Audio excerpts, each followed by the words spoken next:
All right. Good evening, everyone.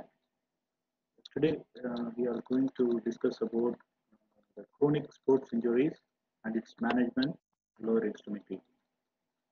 So, in the last lecture, we have discussed about the acute sports injuries in the lower extremity and its management. So, same way, this session is going to discuss about the different type of issues or the problems which are faced by the sports persons. That is specifically the chronic injuries. Right. So we'll start with some of the important conditions one by one. The first one is the stress fracture of the tibia. Right. There are some issues. I think some issues. The first one is the stress fracture of the tibia. The second one is the tibial stress syndrome. The third, we are going to talk about the Achilles tendinopathy. Third, the next one is plantar fasciitis and osteoarthritis, right? So these are the four issues or the problems commonly comes under the category of chronic sports injuries, right? So let me explain one by one. So the first one is the stress fracture, right? So the next one is the tibial stress syndrome. The third one is Achilles tendinopathy.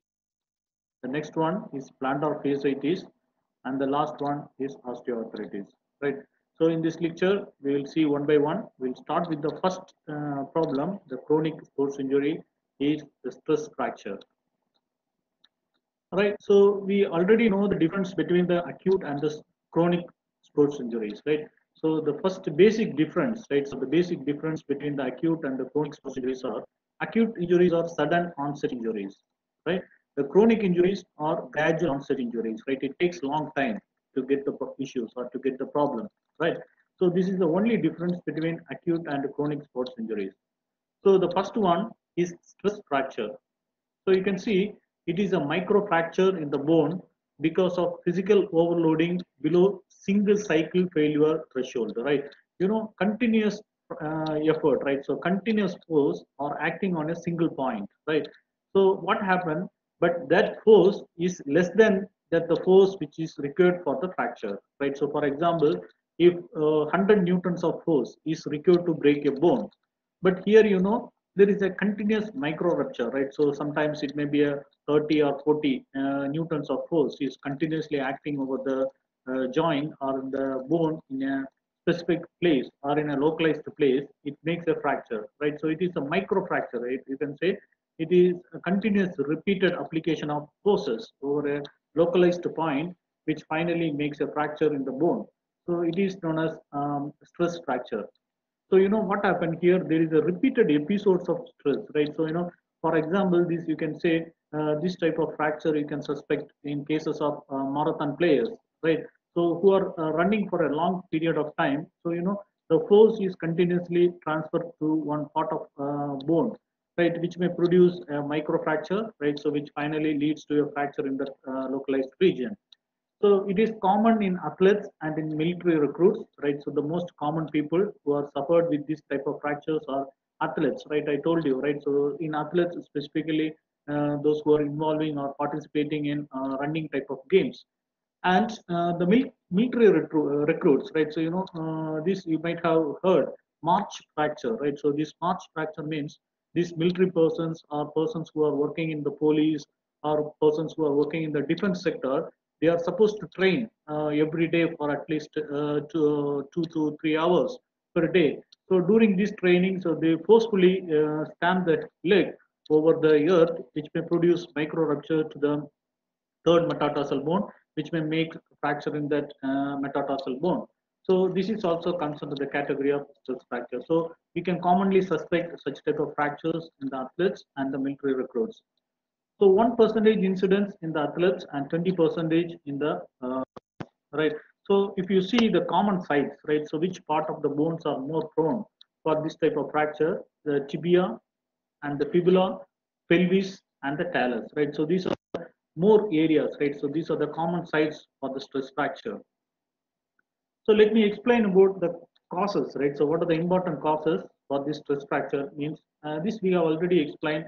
the common overuse condition, right? So if the extremity, right, if the limb or if the any part of the limb is continuously exposed to the micro force or if micro stress, which may produce fracture in that particular region or in the localized region. So the common overuse conditions. Or in sometimes the biomechanical insufficiency, right? So if a player or a participant is not using the correct technique, right? If the person is using the wrong biomechanical attitude, which may produce fracture in some part of the body, right? So it is considered one of the cause for the stress fracture. And repetitive loading during run training, right? So specifically, right, in any part of the body is continuously under stress, so which may lead fracture. Or it is also found there is chances of hormonal imbalance, right? So, for example, in cases of female, there is a chance of estrogen deficiency, or in the male, if there is any alterations in the testosterone, so which may produce a fracture, right? So, which may deplete the calcium deposition and potassium deposition in the bone, which may leads to fracture in the bones. Or sometimes if there is a nutritional deficiency, right? So if there are no proper calcium and vitamin supplements in the bone, which may produce a fracture in the bone. And finally, the footwear, right? So the type of footwear the person who are wearing, which may also produce fracture in the areas, right? In specific areas. So this is the main causes for stress fracture. And when you see the stress fractures, there are three stages, right? So, if the bone is in the initial stages of stress fracture, you can say it is, you can see this picture, it is in the silent stress reaction, in the initial stages of the application of the micro stress. So what happened? It shows the mild pain, or you can say it is a mild pain, or you can say acute pain, but it is not very, it does not affect the functional activities or something like that. So if the rupture or if the force is continuously over, and later on what happen, it may leads to stress reaction, right? So if it comes to the stage of stress reaction, it shows moderate type of pain. You can see in the y-axis there is pain, and in the x-axis there is bone strain. And finally, if the rupture or if the stress is continuously acting on a particular point or in a localized point, there is a chances of fracture in the bone. So, finally, there is a chances of fracture, right? So these are the three stages of stress fracture, right? So in the first stage, the person or the participant will feel there is a silent stress reaction. And in the second stage, it is going to reaction, that is stress reaction. And finally, the bone will be fractured, right? So that is stress fracture. What are the signs of injury, right? So what are the signs the person will show when a person faces stress fracture? So pain with activity, right? So if a person has fracture in tibia or fibula or pelvis or in navicular bone, the person may show pointed pain in the particular region, and pain more intense after exercise than before, right? After training or after exercises, the players will show, or players will describe more amount of pain or more intense of pain after specific training or specific exercises. And the pain will be a point tenderness, right? So if you palpate that particular area, the patient feel produce, or the patient feels or produce more pain in that particular region. So this is point tenderness. And difficult to discern bone and soft tissue pain. So this pain you cannot discriminate, right? So you are not able to discriminate this pain from the soft tissue pain, right? So specifically because of this pain or this problem is arised due to gradual onset or due to micro rupture. So what happened, especially that orthopedician or the physical therapist are not able to discriminate the pain which is rising from the bone or which is rising from the soft tissues, especially the muscles or tendons or the ligaments, right? And abnormal appearance on radioisotope bone scan, right? So the very clear investigative procedure to identify the stress fracture is radioisotope scan, right? So if you radioisotope scan, which gives the clear idea about the investigation, or it gives the clear picture about the stress fracture. So the bone scan results will give the differentiation between the stress fracture, and it also shows some indication for periostitis. If there is any inflammation of the outer covering of the bone, so you can say the periostitis, right? So the bone scan is the perfect investigative procedure for identifying the stress fracture. Let's come to the management directly, right? So what are the management, right? What we have to do specifically if you find any person with such type of stress fracture. First thing, to eliminate the offending activity, right? So we have to find, right? So take the clear history of the patient or the participant, and we should ask whether the person is involving in any continuous training or any over stress or in any particular. So we should ask the person to stop that activity immediately. So that is the first treatment, first line of treatment, that is eliminate the offending activity. And the should be continued for at least 14 days, right? So the discontinue the stress inducing activities for 14 days. And we can ask the person for non-weight bearing exercises, right? So non-weight bearing gait, right? Especially, we can provide the crutch to for the mobilization or for the locomotion or for the normal gait.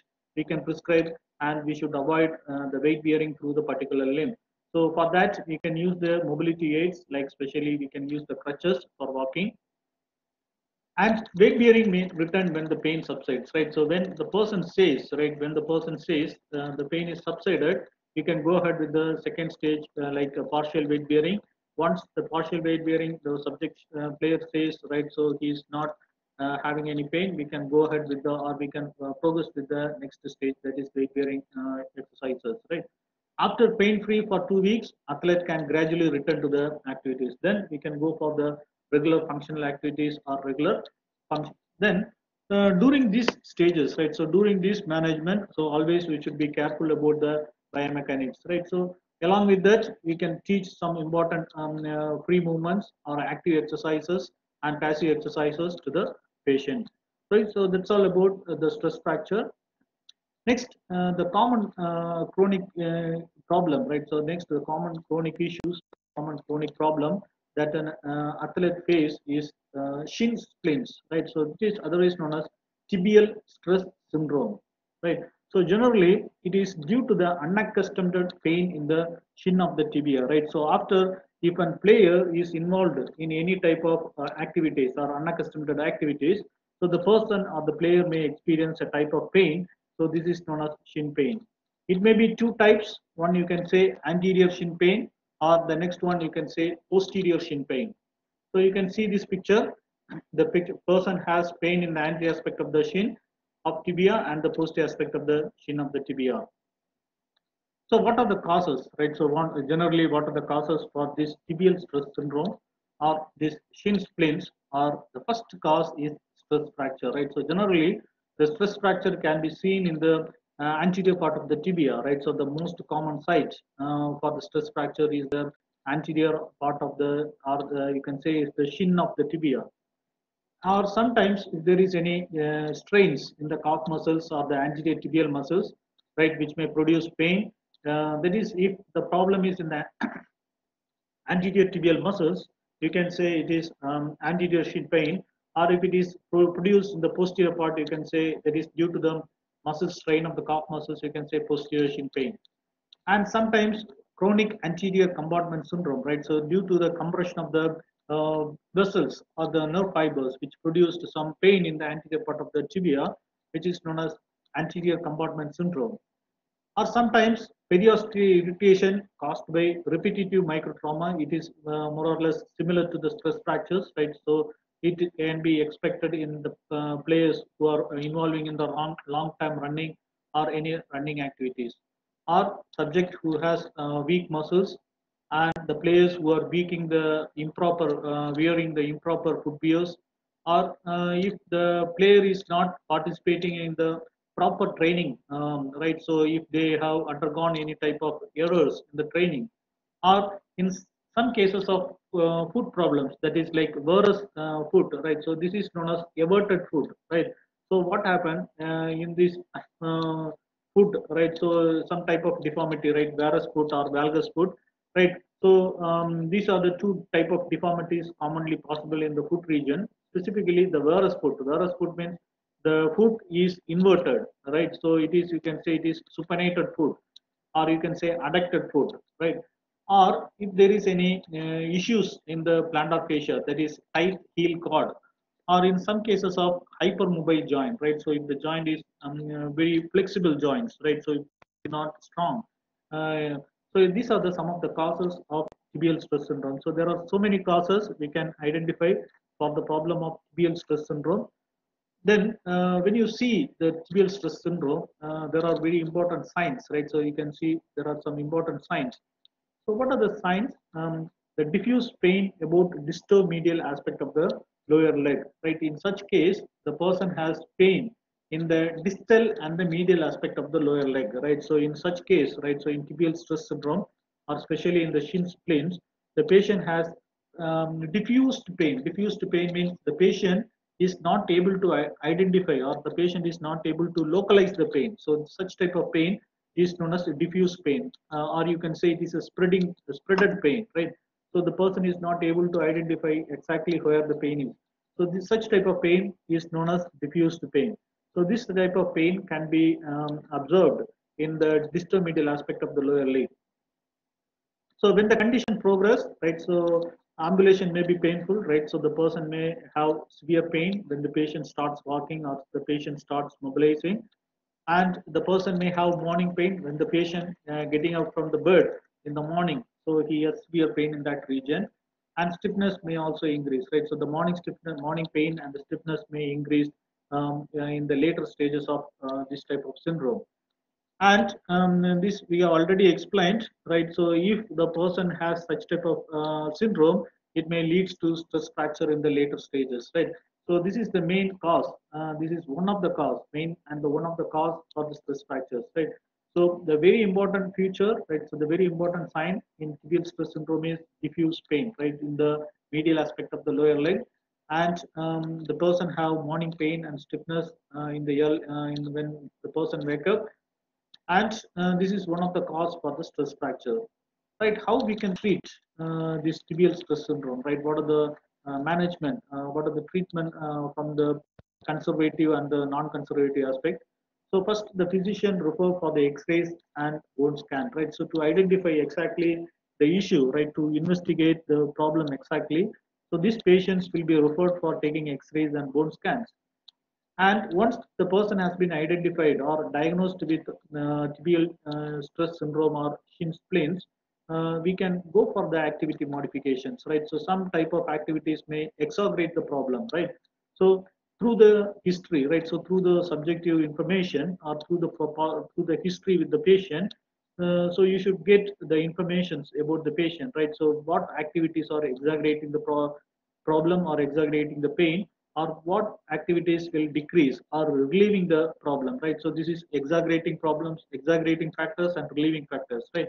So once you identified the factors which exaggerating this issue should be stopped immediately. So that is known as activity modification.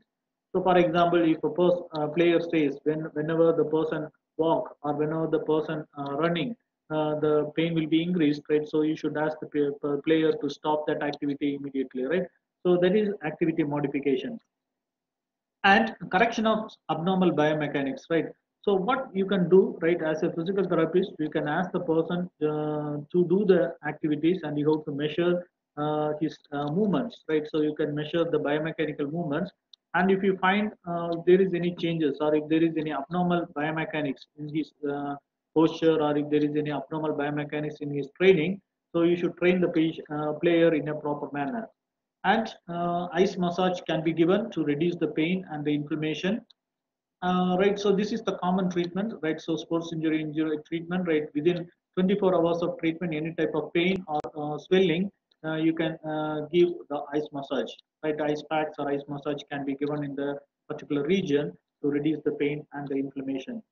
And the flexibility program for gastrocnemius complex, right? As we have discussed earlier, that the tight calf muscles is the one of the reason for the tibial stress syndrome, right? In such cases, right? So as a physical therapist, you have to stretch the muscles in a proper manner, right? So before participating in any games, right? The player should be advised to go for a proper warm up.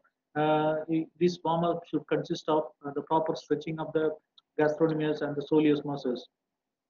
And in some cases, if the person's pain still exists, you can go for some type of adhesive taping procedures, right? So which may helpful to support the area, right? So it may helpful to support the painful region. So these are the some of the important management, conservative management from the physical therapy aspect, right? So the very important aspect, right? Whenever you find a person with tibial stress syndrome, first thing, let the person take rest, complete rest. Second, make the person for activity modifications and apply ice. And if required, you can go for taping procedures, right? So you select the proper taping procedures for the patient. And the exercise program for this medial tibial stress syndrome, right? So these are some of the exercises which I have shown through a picture, right? So first one is a step ups exercises, right? So and the number of repetitions I have explained, right? So you can teach step up exercises, soleus squat, and bent leg calf rise exercises, single leg soleus bridge exercises, hip hitches, calf rises, and sideline leg shift, right? So you can see this picture and you can advise the player to do these exercises to get trained, right? So to strengthen that area and to strengthen to get the more flexibility for the calf muscles and the soleus muscles, right? So don't stick with these exercises, right? So you can go with different type of approaches to strengthen the muscles and to stretch the tight muscles, right? So following with the stress fractures and shin splints, the third problem, the third most common problem is Achilles tendinopathy. Right, in the acute injuries, we have discussed about rupture of the Achilles tendon, but in this is chronic problem. Here, what happened? There is inflammation of the Achilles tendon, right? So there is a difference, right? So Achilles tendinopathy.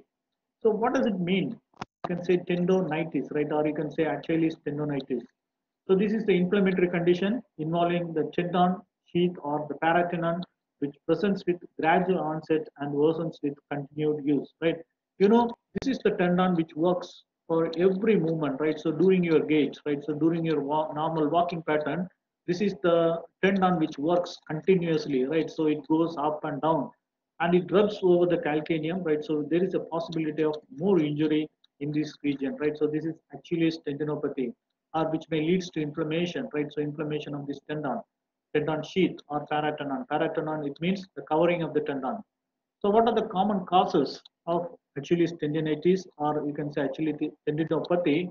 The tendon is overloaded due to extensive stress, right? So due to extensive stress means due to continuous training, or you can say due to overtraining, or due to the continuous workload, there is a possibility of injury to this tendon, right? You know, tendo Achilles tendon, TA, or there is a possibility of decreased flexibility, right? So if the tendon is stiff, right, what happens if the tendon is stiff? You cannot suspect or you cannot expect the smooth movement at the angle region, so which may produce the inflammation and finally it leads to tendinitis.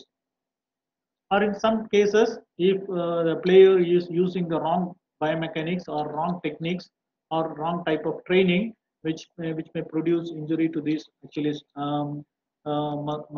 tendon, or you can say the TA means gastrocnemius and soleus, that is especially the calf muscles, and overtraining, or in some cases it is genetics, right? So it is hereditary, right? So it may be from the parents or the co-parents, right? So these are some of the important causes of Achilles tendinopathy. So what we can expect from the patient, what are the signs of injury?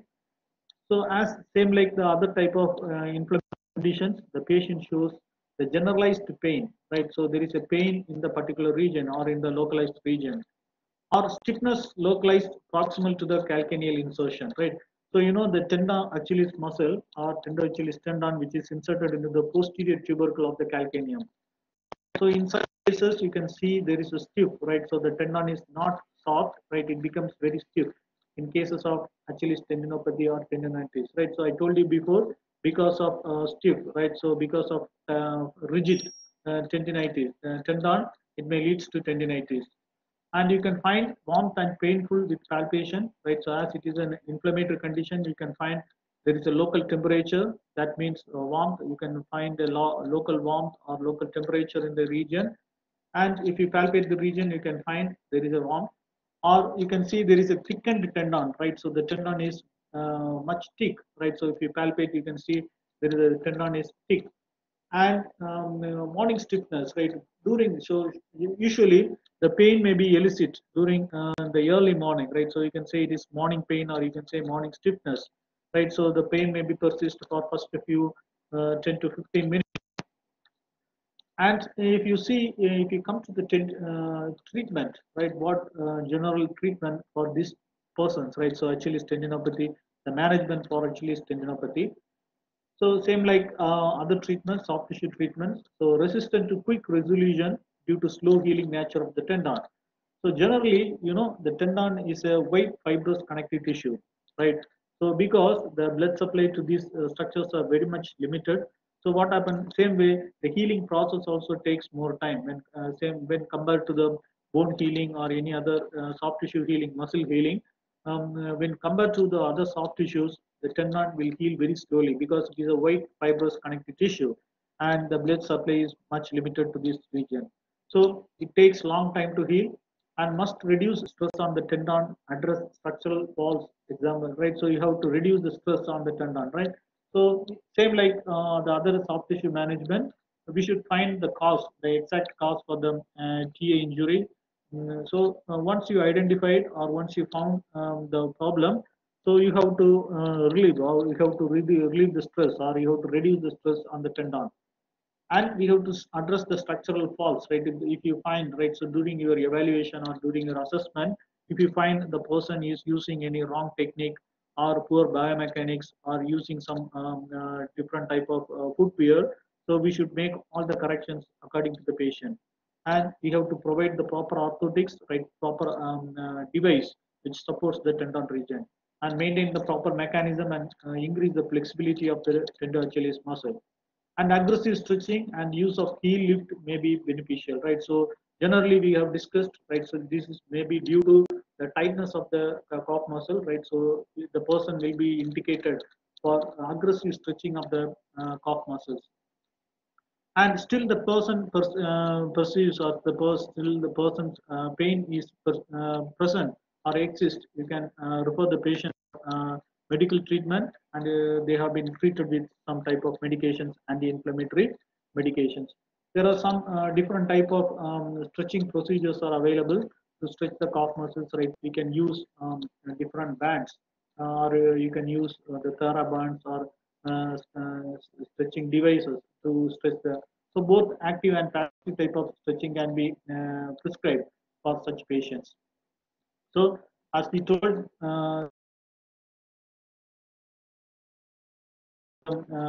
ligament means it is a white fibrous connective tissue. The blood supply is much limited. So what happens generally, it takes long time to heal. So we have to go for the activity modifications, and go for some type of stretching. So you can go see this picture shows different type of stretching for the calf muscles, right? So both stretching for the calf muscles, stretching for the inverters, stretching for the everters, or stretching for all the muscles surround the ankle region, right? So we should provide the free flow of movements to the ankle joint, right? So the movement should not be restricted. So if the movement is restricted, which may lead to rupture, and finally it may lead to tendinitis, tendinopathy. So far we have discussed about three different issues, chronic issues in the lower extremity: stress fracture, shin splints, Achilles tendinitis. And the fourth issue that we can commonly face in the for the athletes are plantar fasciitis, right? So this is the common condition or common issue the player will face. So what is plantar fasciitis means? We know the plantar fascia is a structure which is present in the sole of the foot, which provides or which maintains the arch of the foot. That means from the calcaneus bone to the base of the toes on the sole of the foot. So the main purpose of this fascia is to maintain the arch.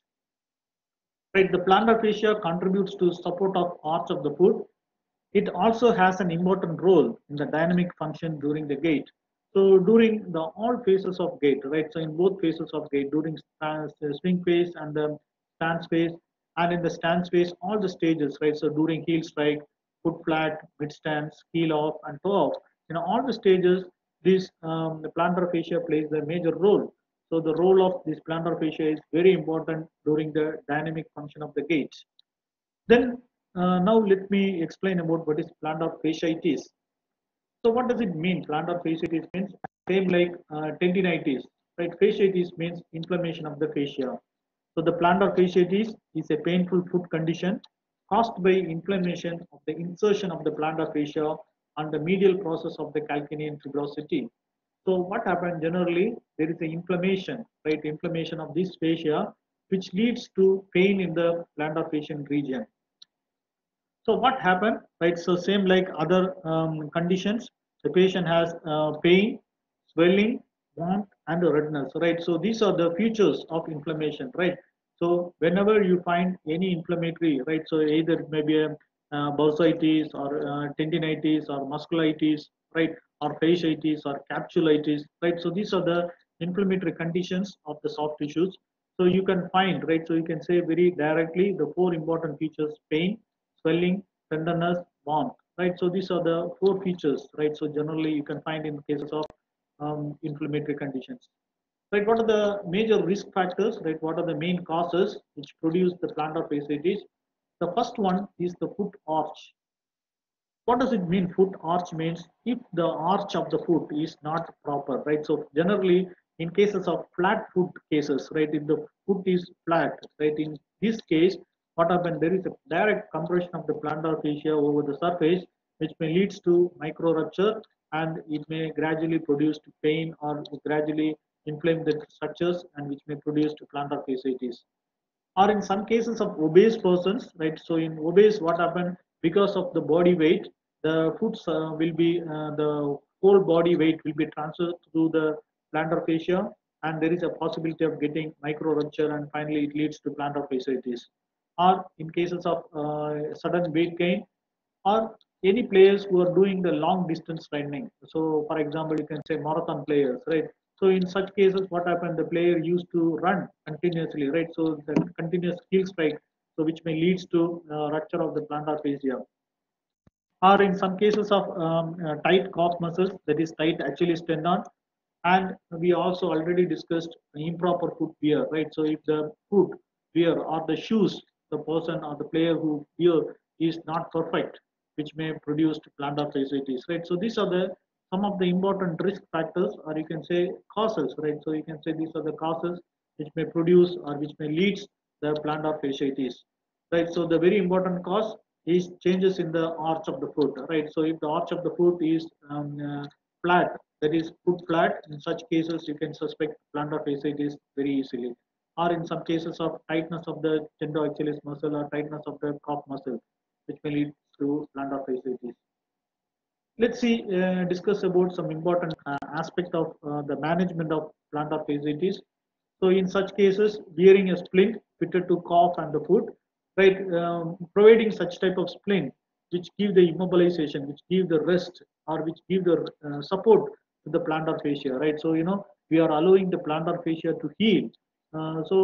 Generally we can provide the splints, right, which should be support the calf region and the foot region, and stretch the fascia, tendon, and the surrounding tissues, right? So sometimes there is a chances of addition formations in the plantar fascia, right? So in such cases, it is required to stretch the fascia in a proper manner, right? So stretch the plantar fascia stretching, right?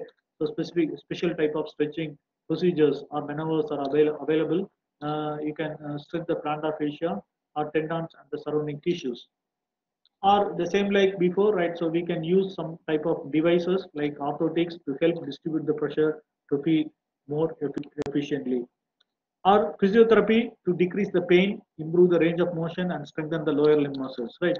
So what physiotherapy can be given for plantar fasciitis, right? First, if it is less than 24 hours, you can in the initial stage you can give ice, or you can go with the ultrasound treatment. It is a very effective treatment for plantar fasciitis condition, right?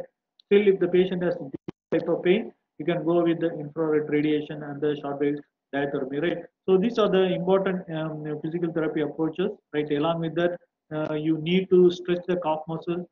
You need to stretch the plantar fascia, right? If the calf muscles are tight, you have to go for the stretching of calf muscles. So So these are the physical therapy treatments for the plantar fascia. Then next, we should provide the proper splints to support the plantar fascia region, right? So that is known as custom made orthotics, right? So what do you mean by custom fitted orthotics? Means we have to select the orthosis according to the size, right? According to the requirement of the patient, right? So this is known as custom fitted orthotics, right? So the splint should be provided according to the requirement of the patient, right? So it should be made specially for the patient, right? So this is known as custom fitted orthotics, right? So there are some steps to be taken to prevent the plantar fascia. So the first one, the primary management, secondary management, and territory management. So in the primary management, the person should be avoid the injuries, right? So avoidance of the injury, right? So we have to take the preventive steps to prevent how we can prevent the injury, right? So this is known as primary steps, or you can say the primary management. The second one is secondary management, right? So in cases, the early diagnosis and treatment, right? So the person should be diagnosed early to find the problems, and you can provide the treatment accordingly. So the first and the treatment means after injury, we have to provide the proper treatment to the patient. So that is comes under the category of rehabilitation, right? So the plantar fasciitis can be classified into the management of the plantar fasciitis can be classified into three levels. One is primary management, secondary management, and territory management. So in primary management, before before that is avoiding that injury, right? So that is a preventive management. That is known as primary management. And in the secondary management means it is in the stages, initial stages. You have to find the problem and you have to diagnose early, and you can give the treatment. And the third, it is known as territory management. Territory management means once the player gets the final stage of plantar fasciitis, the person will be undergone for the proper rehabilitation to reduce and correct any deformities, right? So sometimes this injury may leads to some other type of deformities. So we should be very careful, right? So the management can be classified into three types. That is primary type, secondary management, and the tertiary management. So we have discussed the four. Again, I repeat, chronic under the chronic injury categories. The first one is stress fracture. Second one is shin splints, and the third one is Achilles tendinopathy or tendinitis. The fourth one is plantar fasciitis. And the final issue, right? Final problem, common problem that can be happens in the lower extremity is osteoarthritis.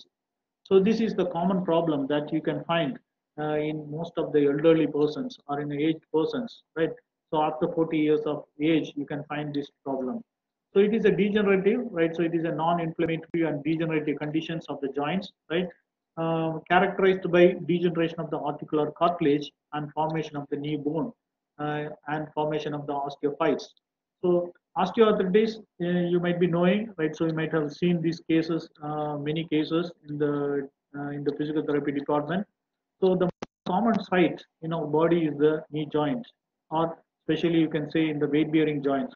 Mostly the osteoarthritis is possible in the weight-bearing joints, especially in the hip joints, knee joint, and the ankle joint. Still, the knee joint is the more prone area for getting osteoarthritis. So same like other conditions, other injuries, we have to discuss about some of the important causes of osteoarthritis.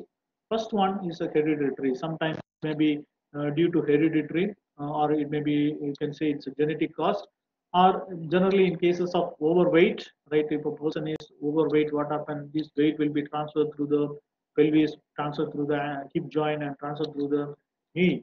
So the knee joint is the area where what happens, you get more forces are passing through this area. So there is possibility of degeneration of the articular cartilage. Or the repeated stress injuries, right? If the player going for continuous training, there is a chance, right? So there is a continuous wear and tear which may leads to osteoarthritis. Or in cases of ACL injuries, right? So the person undergone any type of soft tissue injuries, especially the injury of the ligaments, right?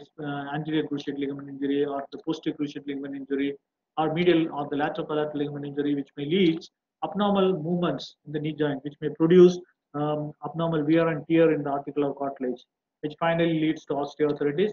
Or you can say the improper repaired meniscate tear and fracture, right? If there is any meniscate tear. So, in the knee joint, we have medial and the lateral meniscate, right? So the rupture of the meniscate may also leads to rupture of the articular cartilage. Or in some type of deformities like bow legs or knock knees, right? Bow legs means it is known as genu varum, and knock knees means it is known as genu valgum, right?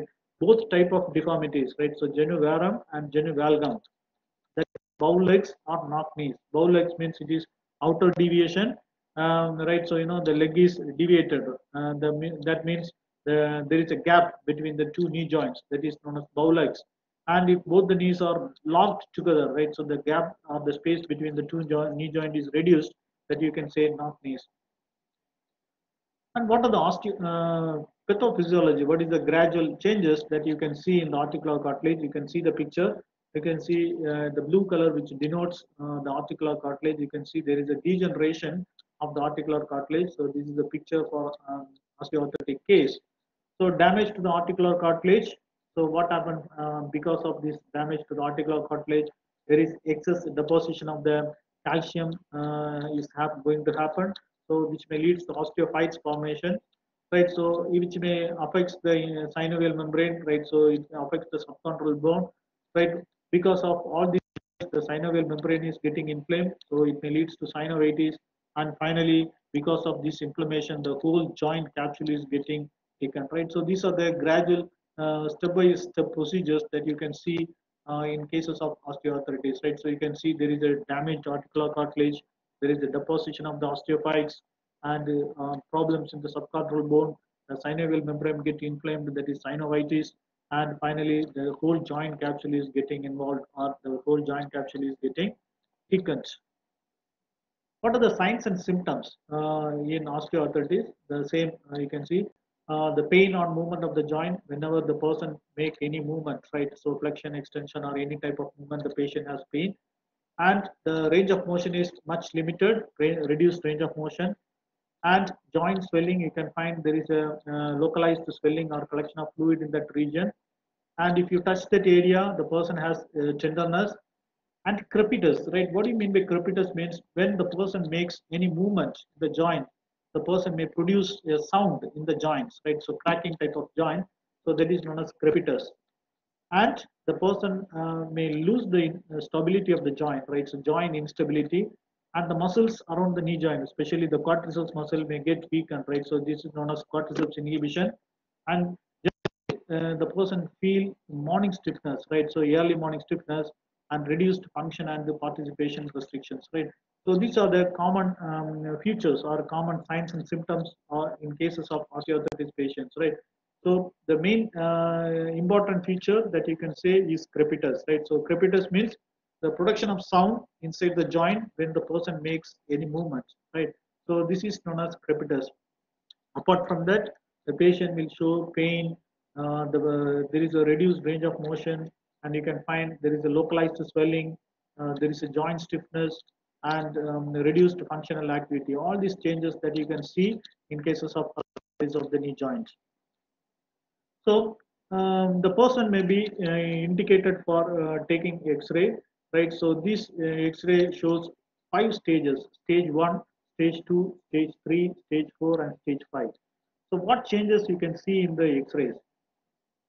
So in stage 1, as we have already informed, there is a formation of bone, right? So there is a small osteophyte formation that is known as bone spur. And in the stage 2, you can find the space between the femur and the tibia is reduced, less than the normal joint space. In stage 3, the joint space is reduced more than half of the normal joint space, right? In stage 3. In stage 1, there is only a formation of the osteophyte. Stage 2, the space is reduced less than the normal space. In stage 3, more than the normal space. And stage 4, there is a contact between the both bony surfaces, right? Obliteration of the joint surfaces. And in the stage 5, there is a subluxation. So the joint may be displaced and you can find some type of deformities, either genu varum or generally genu varum or genu valgum. Sorry.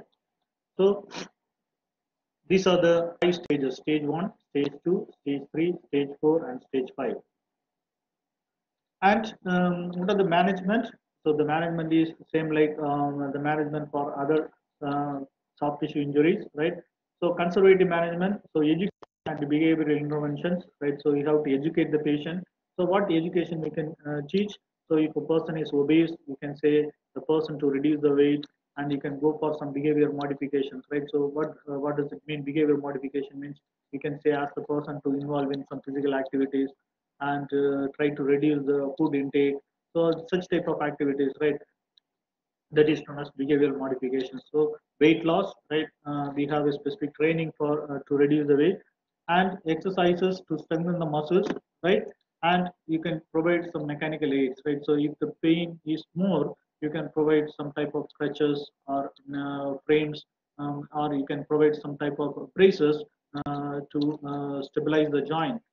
So these are some of the mechanical aids that you can give to the patient to reduce the intense osteoarthritis.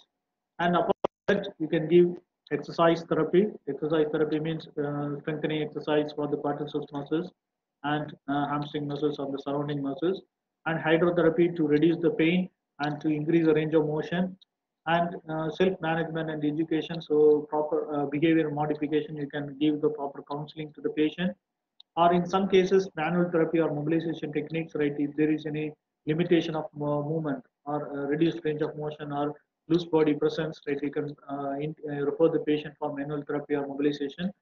And we can teach how to protect the joint from further injuries, right? So you can teach the joint protection techniques to the patients and provide the splints, or if necessary the person may be indicated for some type of electrophysical agents like thermotherapy, like hydrocollateral therapy, or infrared radiation, or shortwave diathermy, or laser, or ultrasound, right? So these are some of the electrical modalities that you can prescribe uh, osteoarthritic patients, right? So this is the electrophysical modalities. Apart from that, if the patient still exists pain, so the patient may be indicated for medical treatment. So may be treated with paracetamol, non-steroidal anti-inflammatory drugs, and opioids. It's analgesics, or in some cases, the patient may be indicated for some type of injections, intraarticular injections to get the fast relief, right? Viscosupplementation, glucocorticoids, or in some cases you can apply with some type of creams, right, for the topical anesthesia, right? So these are the very important chronic injuries that may be possible in the lower extremities, right? Osteoarthritis, plantar fasciitis, medial stress, tibial stress syndrome, stress fracture, or actually tendinopathy, right? So these are the chronic conditions, sports injuries in the lower extremities. So what are the? I have given some simple steps to avoid the sports injuries. So stay hydrated. Always take water, frequent water. Eat the right food, that is a balanced food, and wear the appropriate devices, right? So protective devices. Build your training properly.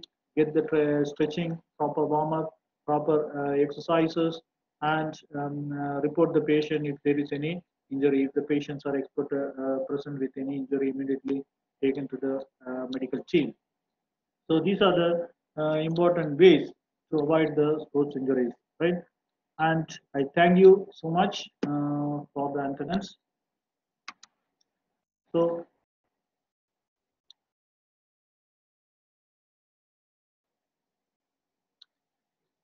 so hope you all understand.